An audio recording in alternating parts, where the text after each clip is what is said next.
group. Ano raw, unti-unti nang bumubuhos yung mga donasyon para sa mga traffic cops. Sunblock, water jugs, vitamin C daw, makakatulong kung may magbibigay. Oo, tama. Kamakailan nga raw, nakatanggap sila ng mga heavy duty tents mula dun sa isang pribadong kumpanya at dun naman sa isang pribadong organisasyon, may mga orange raincoats, rubber boots, Yun ang maganda. mga LED flashlights, mga guantes, face mask, at saka digital cameras. Ako kasi iniisip ko, sana bago inappoint itong HPG bilang tagamando dyan sa EDSA, dapat naglaan sila ng pondo no? Para doon, hindi para kang punta ka doon. Alam Wala mo, kang, hindi man lang binigyan ng pamasahe, ni pangkain, wala. Parang alam ganun mo, lumalabas no? apurahan yan. Pero balita ko, Oo. yung tungkol sa pagkain, meron yan. May Meron meal yan. allowance. Oo, kasi normal yun chibuga. Binigyan mo ng special na yan Trabaho. na trabaho. Mm. Normal yun. Ngayon, yung sa ibang bagay, Mm. ayun, yung mga pribadong sektor ang nagbibigay. Mm. Oo. Tama din yun. Kasi lalo na yung umuulan, mahirap yan Oo. Eto namang si Francis Tolentino, Mm. total, 'di ba? Siguro may budget, may operational expenses sila diyang nakalaan talaga para diyan sa EDSA, 'di ba? Bakit naman hindi niya halimbawang ibigay dun sa HPG? Wala. Hindi niya yung Naku, gagawin.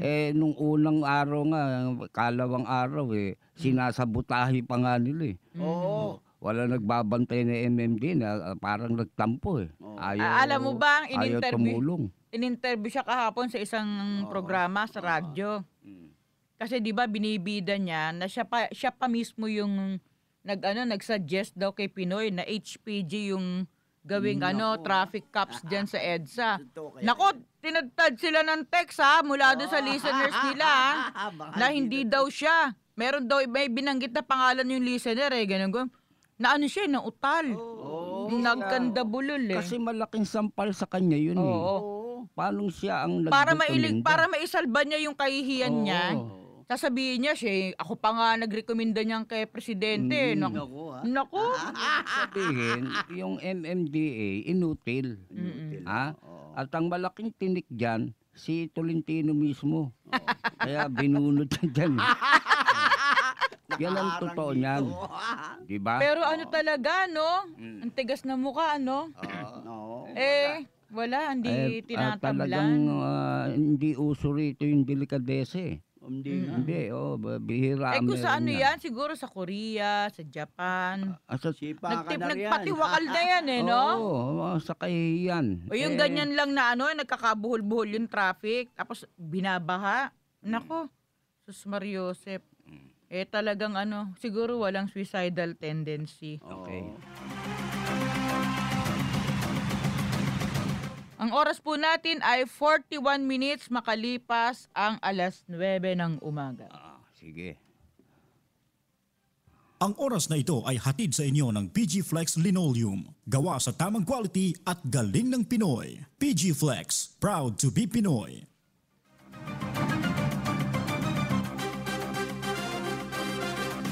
Yung Manila Zoo. Oo. Alam Ano mo, ba nangyari dyan sa Manila Zoo? sabi kagabi lang ibinalita sa isang sa isang Biglaan, ha? news program na na iba na raw ang magmamay-ari o mamamahala ng Manila Zoo. Naku. Sino Gagawin daw yung theme, hindi binanggit yung kumpanya pero private. Oo. Ibig sabihin, Under daw ng joint venture naku, agreement. naloko na. Yan ang pakanan nila dyan joint venture between city government of Manila and private entity. Oo. Ibig sabihin, isinapribado na yan. Oo. Kunyari lang joint venture. Pero ang talagang kikita ng gusto dyan, yung Pribadong kumpanya. pribadong kumpanya. Kesyo aayusin daw, gagawin daw theme park, Ba? palalakihin daw yung mga sus Mariosip, Ay, yung mga yung kulungan ng hayop, saan hayop. dadalhin? Ayun ang hindi binanggit. Siyempre paano habang yun? nire-repair yun, Iluluto alam mo, may stress yung mga hayop, di ba? Kung may mga pukpukan sa paligid nila, di ba? May mga, Yan ang mabigat dyan. Oo. Alam mo yung Manila Zoo, ang nagtayo niyan, ang nagano niyan, si Lacson. Oo. Arsenio Lacson. Arsenio Lacson, 60s pa yun ha, isipin mo. Oo. Kasi nga, ang gusto ni Lacson, katulad din sa ibang bansa na merong ganyan. Na para yung mga tao, maging pasyalan yan. Di ba? Napakalaking bagay niyan sa mga mamamayan. Mura lang yan, Amusement. mura lang ang entrance niyan Oo. Lalo na nung mga panahong yun. Pagkatapos, nawala si Lacson, pumalit si Villegas. Antonio Villegas. Pinaganda pa ni Villegas yan. Lalo. Lalo. Ha? At saka yan, talagang kumbaga heritage na yan Oo. Heritage na yan. Hindi Oo. mo dapat ganunin yan, sa laulain yan. Ilipat mo, alisin mo yung suyan. Paano ginagawa nitong si Erap? Lahat Diba? nga gusto Yan, niya oo, ibenta lahat, di ba? Walang pakundangan At saka Walang patumangga. historical na yan. Oo. Yung Manila Zoo. Yan ang kauna-unahang zoo sa Pilipinas. Oo, sa Pilipinas. Oo. Tapos biglang gaganunin. Oo. Mapapansin mo si Erap, Mm. lahat ng pwedeng i-privatize, privatize. Oo. Di ba? At nagmamadali. Magmamadali. Lahat Yung 17 lahat. palengke, public market, Oil depot. yung oil depot, at saka yung Lacson Underpass, Yung ginawa ng Lacson, Isipin mo, kasi wala namang malasakit yan. Ang talagang intensyon yan, gumawa Pagkakitaan ng pera. Maynila, oo. Oh, yan ang talagang dahilan Kasi hindi naman taga Maynila yan. Oo At saka nga. hindi siya taga mabuting San Juan yan tao. Mm-mm. Inasabi niya lang taga Maynila. By technicality, naging taga Maynila yan. Oo. Yun nga, hindi maganda yung batas na yun. Isang taong ka lang mag-residence taga doon ka na. Yung kalokohan ng batas na yun. Kaya, halimbawa, ikaw si Matusalim, Oo, taga Mindanao ka. Oo. Gusto mong kumandidato rito. Oo, Di mayor. ba? Oo. Isang taong kang titira. Yun, pwede ka na kumandidato. Nako. Sipin mo yun. Mm-mm. Dapat hindi ganun. Oo. Kailangan 10 taon o 5 taon. Oo. Para hindi siya makakatsyempo. Di ba? Oo. Nangyari kay Erap Nasumpungan Oo. At nagkaroon na sticker nun Mm. Jeep ni Erap, biyaheng Maynila. Ayun na. Ibig sabihin, Yun na. lilipat ng Maynila, dito kumandidato. At Sa saka namang kita mga mo tao na bola. Oo. Binoto nung kung ilang tao, ang ilan na nilamang, naging mayor, ayan ang pinagagawa. Yan na. Pinarusahan ng mga taga Maynila. Binenta lahat ang pwedeng ibenta. Saka wala talagang kahihiyan kasi yung mga kapwa akusado niya sa kasong Pandarambong, dinala niya rin lahat sa City Hall. Si si Edward Serapio, 'di ba? Oo. Secretary to the Mayor. Etong si James Albert D. Chavez, yung anak to ni Jaime D. Chavez na tinuturo Kasama niya rin, bilang Jose Velarde. Yun ang director ng Manila Parks and Recreations Bureau. So eto yung nagtimon Oo. nung pagsasapribado ng Manila Zoo. Yan ang nangyari sa mga taga Maynila. Naglagay kayo dyan sa City Hall ng sindikato. Oo. Diba? Kulang na lang yung ginawa sa untugulo Maynila? nila, no? At sa pagsisisi. Kasabwat itong konseho Mm. na pinamumunuan ni Isko Moreno. Yan ang nangyari dyan. Di ba? Kasi lahat ng yan, dumadaan sa konseho yan Oo, totoo yun. wala, hawak ni Erap lahat, hawak ni Isko. Oo. Kaya sabuatan sila. Uutusan lang ni ERAP actually yung konseho kung anong dapat gawin. O yan, gawin nyo yan para maging legal ko niya itong pagnanakaw natin, itong kagaguhan natin. Tapos pipirmahan ko, o yun na. Ang mabigat niyan, si Erap wala nang panalo yan. Wala na.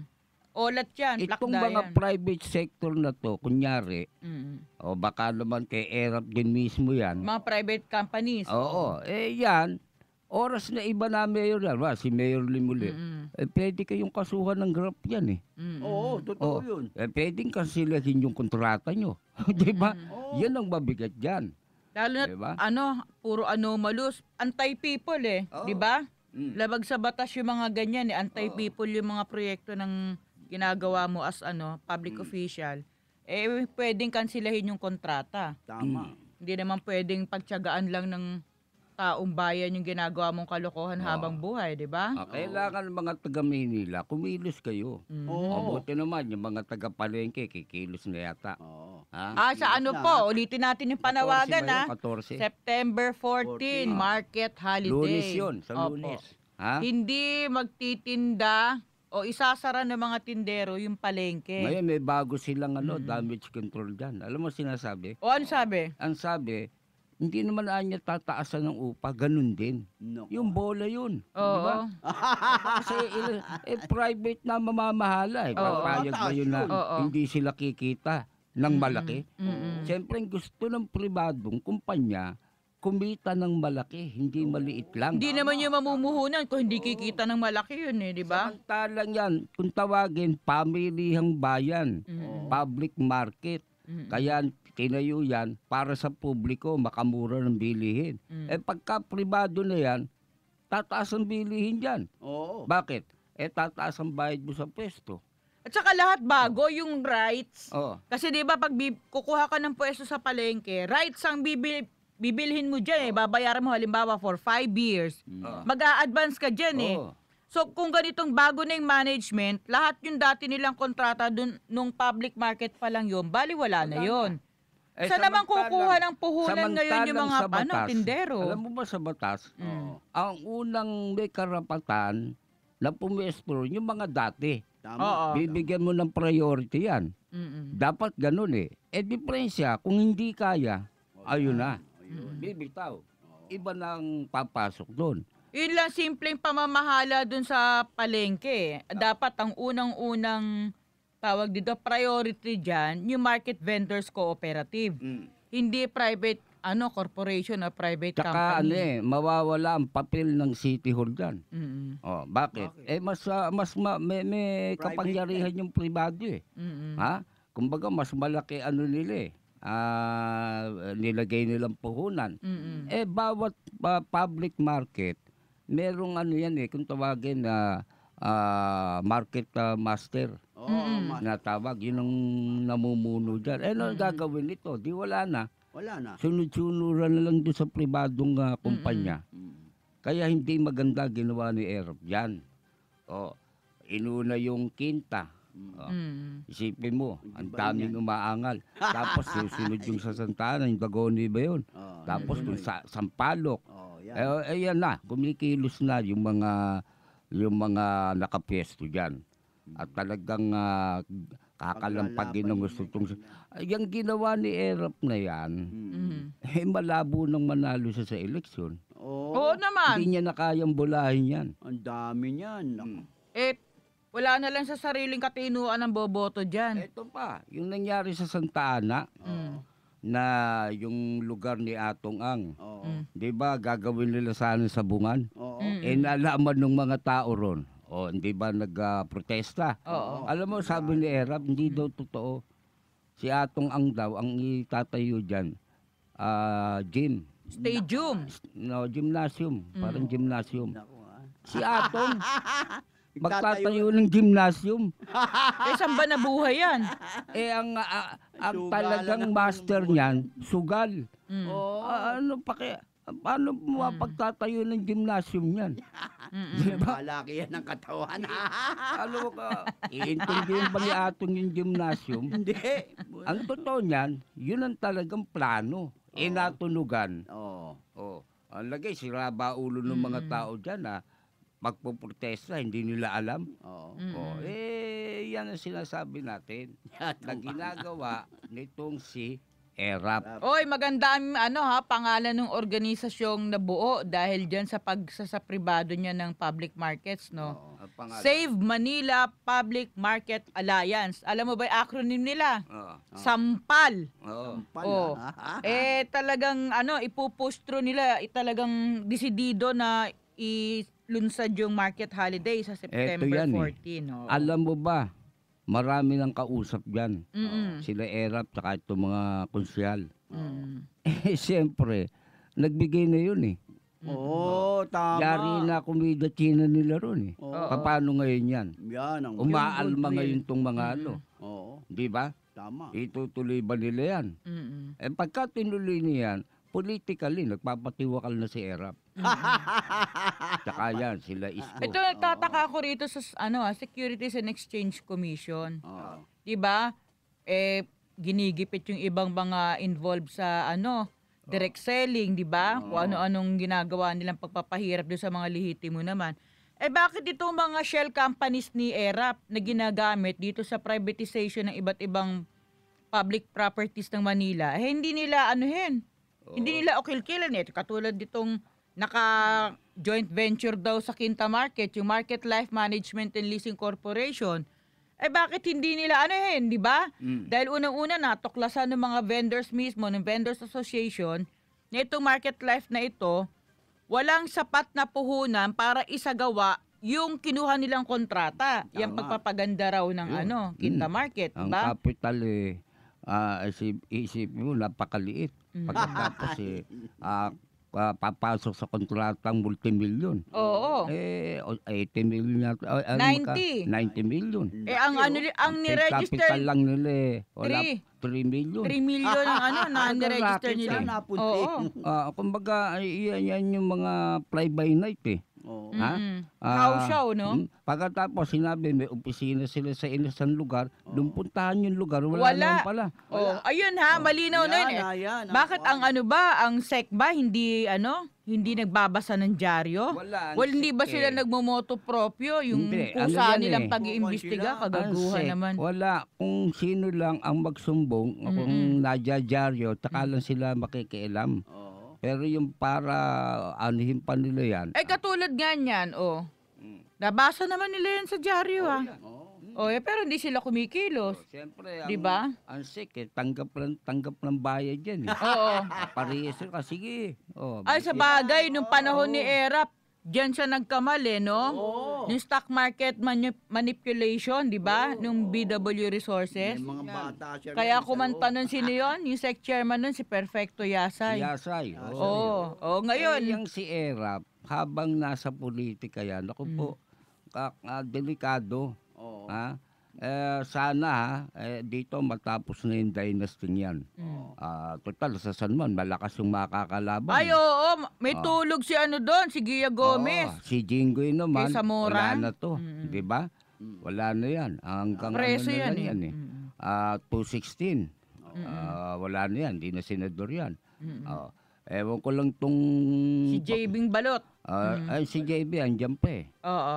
yung yung pamangkin niya. sa Wala na Laguna. yun, yung adik Ewan sa natin Laguna. Kung makakabelta pa yun. Hindi na. Sana mawala na tong mga estrada. Hindi naman sa pero wala nakita natin na talagang Walang gagawing matino para sa bayan niyan.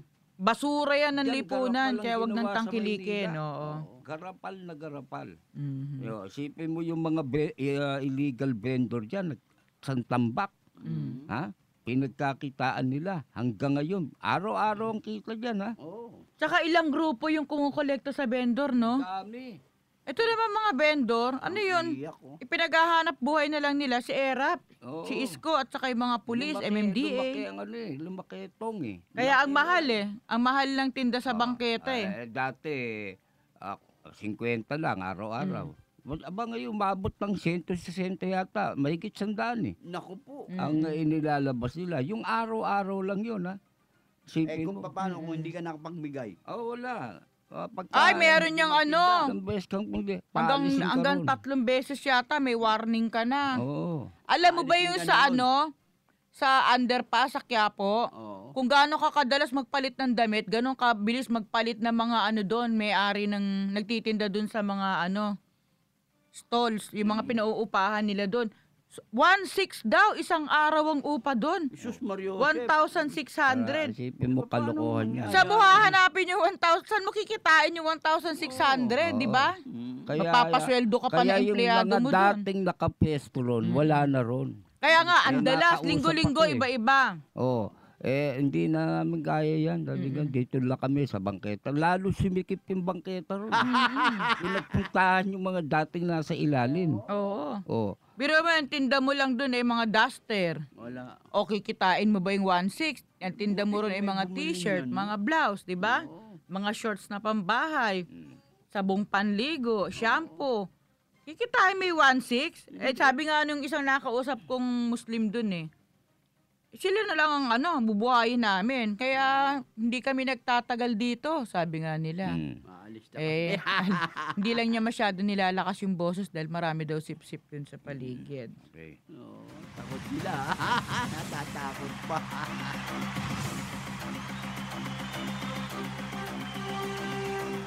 Paksa naman. Ayan. Ano tayo muna? Oo. Pakinggan muna natin yung mensahe ng ating sponsor. Bingo your way to millions in Casino Filipinos Grand Bingo Fiesta. Over 6 million pesos in total cash prizes at stake. Each ticket worth 1,500 pesos earns you 4 bingo cards per game. Good for 10 games. Bingo date is on September 20, 2 p.m. hosted by Casino Filipino Pavilion.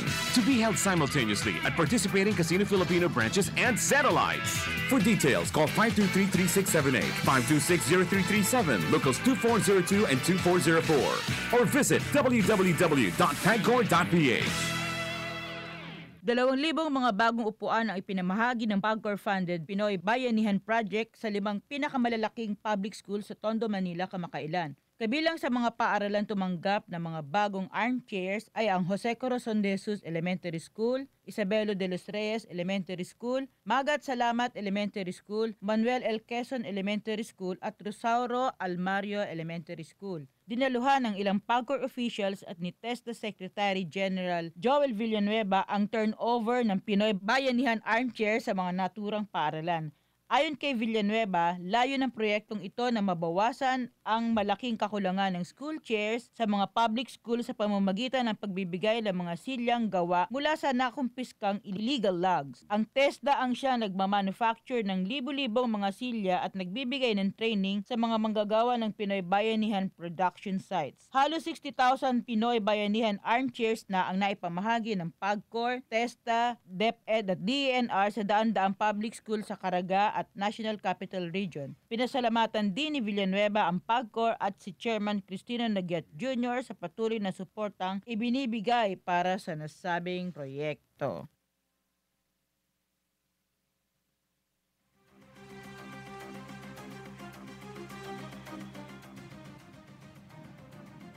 Trimedia Pro Incorporated.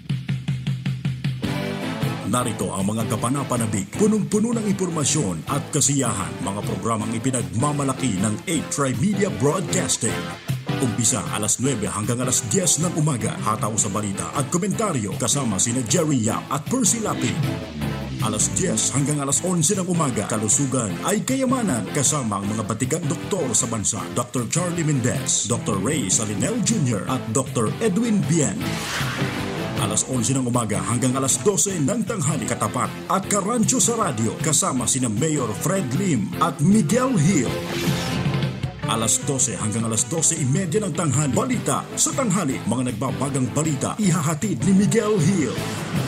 Alas 12:30 ng tanghali hanggang alauna ng hapon, patok na palaro sa radyo kasama ang mga kwelang sina Shalala at Mark Canlas.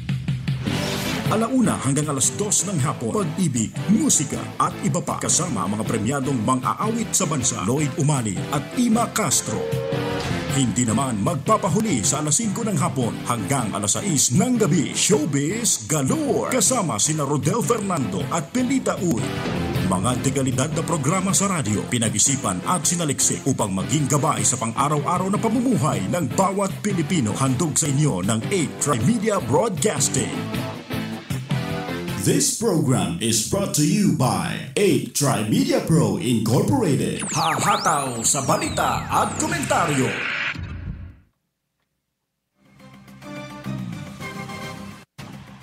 Oy, buhay pa si Secretary Marojas, pero yung mukha niya nasa pera na, no? Ba nangyari doon? Yung Ano ba ginamit, na- ano ba ipinalit siya kay Ninoy Aquino sa 500 peso bill. Sus Saan Mariosep. nangyari yan? Sa Kinalat Congress, yan ba? sa Congress, oo, at saka sa social media, kalat na kalat yan. So, ano siya galit na galit siya kahapon Ano daw yan paiimbestigahan daw niya sa PNP at saka sa NBI. Ah. Okay. Ito naman si Rojas, balat sibuyas, kandidato ka, politiko ka. Yan lang eh.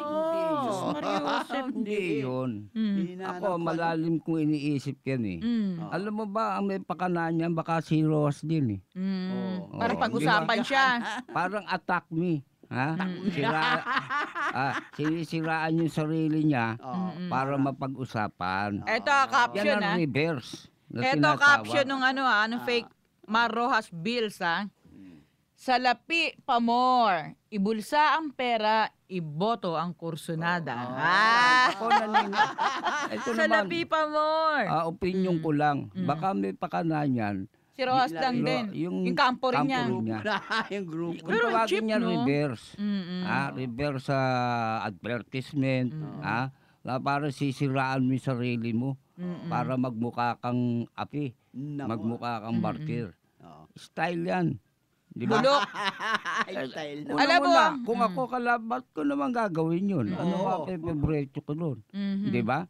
Kung kalaban niya gumawa no, kung sino man. Oo, tama. Style nila yan. Yan ang Okay, totoo niyan. style. Pero kung tawag dito, kung sino man ang gumawa niya, naku po, medyo alug-alugin niyo yung utak niya at mukhang tawag dito, blaan tawag dito, yung maingay na lata, walang laman, Mababaw yan eh. Mababaw na mababaw. style yan. Cheap. Mababaw Masyadong yan. cheap. Hindi Oo. gagawin ng kalaban niya yan. Kasi yung ganyan, pumapabor sa kanya yan eh. Sino gagawa niyan? Di sila rin. Sila rin yan. Mukha niya. Oh. Baka nga akbayan. Baka nga akbayan pa gumawa niyan dahil yun yung unang kunyaring kumundin eh, no? Ngayon, kanya-kanyang ano yan. Ang mabigat Pakulo. lang na negatibo na sinasabing laging pinag-uusapan, hindi makabubuti, yung kay Binay. Ayan. Ano yun, may dokumento yun eh. Di ba? Talagang corruption yun, maliwanag yun eh. Alam mo, nakikita ko itong sa bintana. Parang sa bilibid. Parang bilibid eh. Napansin mo rin yan, parang tore sa NBP, Oo, parang yung dito sa bilibid. seminaryo kasi yung katapat namin eh. Kaya Naiisip ko yung bumabait sinabi kami ni rito eh. Erap, Oo. baka daw makulong si Binay. Baka yan naman yung napanaginipan ni Era, pintore sa NBP, sa Ayan nga Bilibid. eh. Oo. Yan maraming may maraming klaseng pakulo eh. Pero yung kay Binay, hindi. Talagang totoo Totoo yun. yun. Totoo yun eh. Hindi fake yun eh. Eto fake na pera. Eto hindi. Hindi naman fake ang akusasyon na yun eh. May kahalong dokumento, may kasamang mga katibayan. May paper trail. Katulad may paper trail, may report ang AMLAC. COA. COA. Meron eh. Kompleto. May mga testigo. Paano yan? Di ba? Tapos sasabihin niya, sinisiraan lang siya. Dahil politika. May demanda na namang Alam mo ba, kahapon, napansin ko lang parang wala namang paggalang to sa sa piskal. By nag-file ng kanyang libel complaint laban dito kay Senator Trillanes at saka kay Ernesto Mercado ba o Bondal. Mercado. Naka-t-shirt, naka-shorts, naka-rubber shoes. Hindi man lang umayos-ayos eh. Oo. Palibasa nga, teritoryo nila kuno. Makati yun eh. Makati yan eh. Home ground Walang yan. walang galang dun sa institusyon man lang. Kahit di na rin sa tako, kung pare man yan yung piskal dun eh, di ba? Ito pa pala, nakalimutan ko. Maroas uli Alam mo bang nagalit sa kanya yung mga taga Zamboanga City kahapon? Bakit? Ano naman? Abay, nag-tweet siya na happy 2nd anniversary daw dun sa Zamboanga Siege. Nagalit yung mga tao. Siyempre, alam mo ba, yung ginawa nila sa Zamboanga, di ba, 21 days yun na bakbakan, ang daming internally displaced. At umabot pala sa 200 katao yung nagkandamatay doon. Kaya sabi ng mga taga Zamboanga, paano naging happy anniversary yung bati niya ron, di ba? Napaka heartless. Walang ewan ko ba? Hindi inisip eh. Oo, kaya ito si Marojas, dapat yata ito yung mag-relax, kalma lang. Relax lang para makapag-isip ng maayos, ng tama, makabida lang, makabuka lang ng Ang bibig, balita ko magiging makapagsalita. vice president niya si Alan Cayetano, Hindi, si Robredo. si Lenny. Si Lenny. Mm. Yata dahil si Grace. Talagang Ayaw. oo. kakandidato ng presidente. Kaso susul nito si Si Chis Cheese. Escudero. Oo. Ako niniwala, hindi mo nanalo yan eh. Oo. Oo. Mm-mm. Pagka lalo na, pag pumasok talaga si Duterte, patay sila ron. Palagay ko si Oo. Duterte, ano na tawag dito, magdadalawang isip eh. Oo. Di ba? May nakahandang marcha o dyan sa Luneta yata. Oh? 1 million march Bo! para kay Duterte. Ewan ko kung kailan yan. Ang dami nun sana Malaman maano natin. niya. Ngayon, Sana kasi, maabot niya. ang mabigat, pagka tatlo naglaban, Mm. si Grace po, si Rojas, at saka si Binay. Mm. Oh. Naku, magbalot-balot na tayo. Baka manalo si Binay. Hindi mananalo si Binay dyan. Baka lang, di ba? Kawawa itong Pilipinas. Hindi mo. Pagka si Diyos ko, para mong ginawang mayor ng Maynila si Erap. Para mong ibinalik si Erap sa Malacanang pag nanalo si Binay. Masahol yan. Si Maroas naman, pag siya nanalo, para mo ring hindi pinaalis si Noynoy sa Malacanang, di ba? Pero yan, Pag si Grace po naman, para tayo ng student council. realistically, lamado dyan si Grace po, pagka sila lang tatlo. Siyempre, walang choice eh. Walang pagpipilian, no? Tingin kasi nung mga tao sa dalawang lalaki, trapo. Trapo yan eh. Tsaka yung corruption, no? Siyempre, nandyan. Ito si Grace po. Kahit si Maroas, hindi naman na-involved sa corruption case. Kahit paano, matino ito. Oo. Yan na lang ang... Bentahin niya. Oo, kasi matatakot ka na ang maging presidente siyempre si Binay. Ay, oo. Kakahanan yan. Para ka Kaya naglagay ng hanggang kawatan. ngayon walang makuha ang vice president yan eh. Wala. Miski yata si Hunasan tumanggi. Gusto niya yun. Tahimik nga siya kasi syempre mauukil-kil din yung pork barrel scam niya, di ba? Ayaw eh. Sino kukunin niya? Yamay. Wala pa siyang nabubuong ticket ng Senado. Si Lito Atienza na datang ang ingay-ingay ngayon, tumahimik na eh. Ayaw na. Mukhang ayaw eh. Oo. Tatakbo na lang yata uling party list. Buhay Ang uli. Kasi kung kasama siya sa Senado, katikit ni Binay, Flop. may tulog siya. Tulog. Oo. Talo Si Pacquiao sigurado. na dati sabi kakandidatong senador sa ticket niya. Mukhang ayaw din. Ayaw din, no?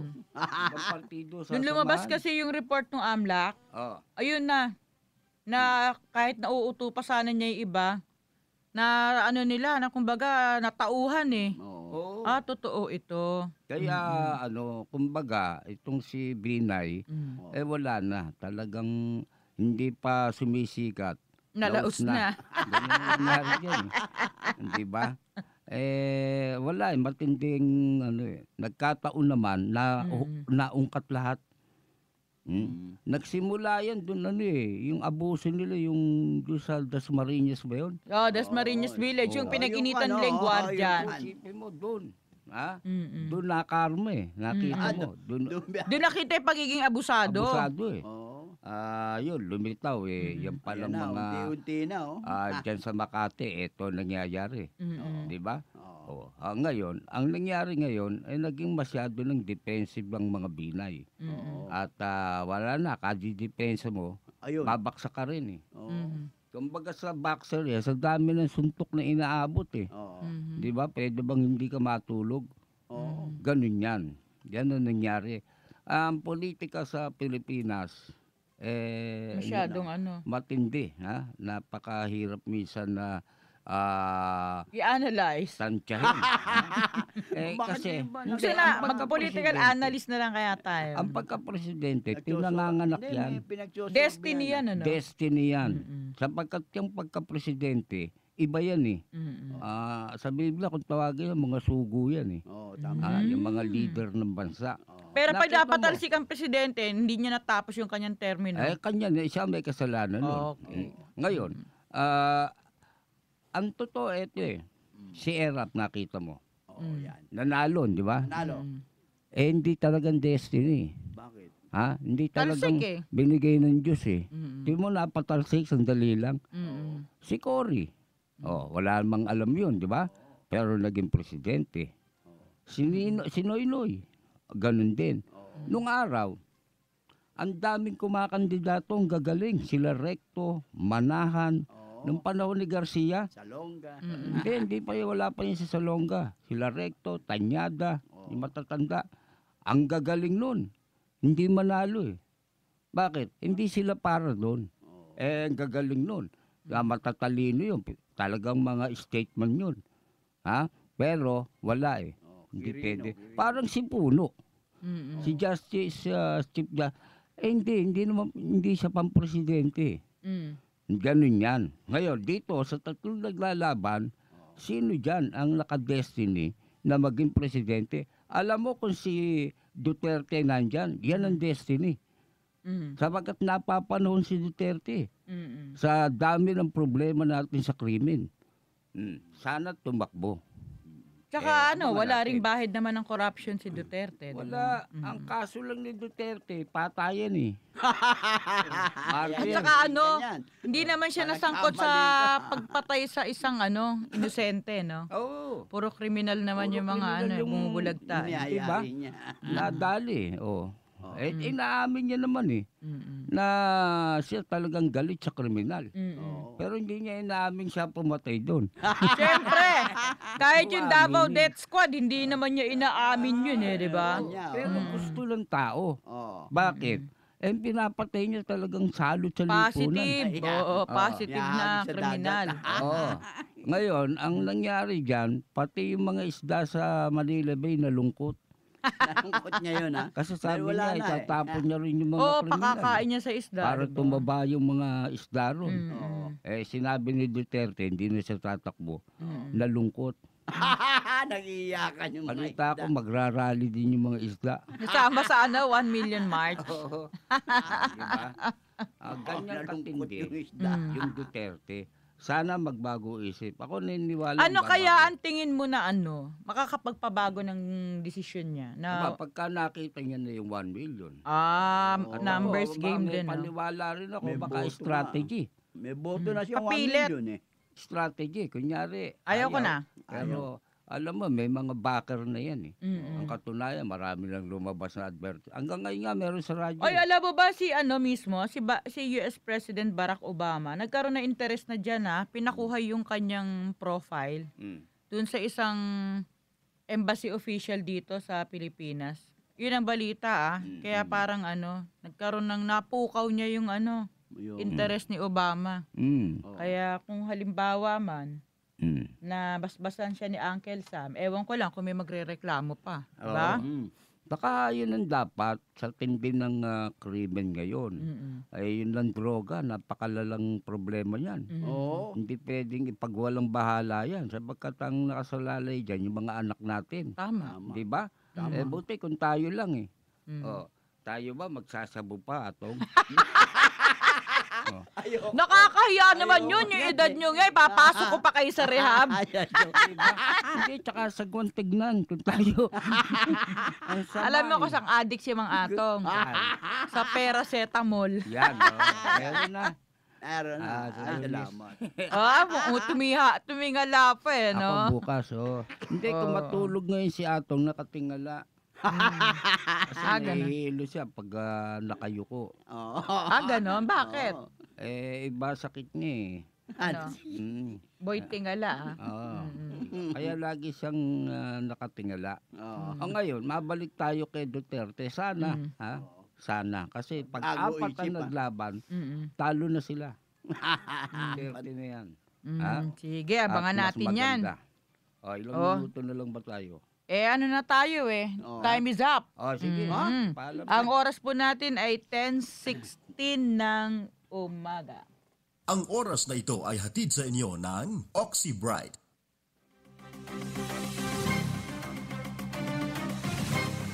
Okay, natapos na po yung ating isang oras na pagsasama ngayong umaga. Hanggang sa Lunes pong muli, ito po si Rose Venario. Po naman si Peter Talsta sa pangalan ni Percy Lapid at ni Jerry Yap.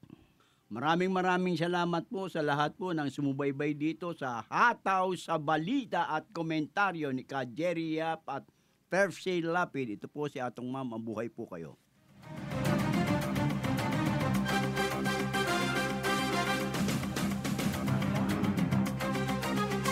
Hahataw sa balita at komentaryo. This program is brought to you by 8 Tri-Media Pro Incorporated. Narito ang mga kapanapanabik, punong-puno ng impormasyon at kasiyahan.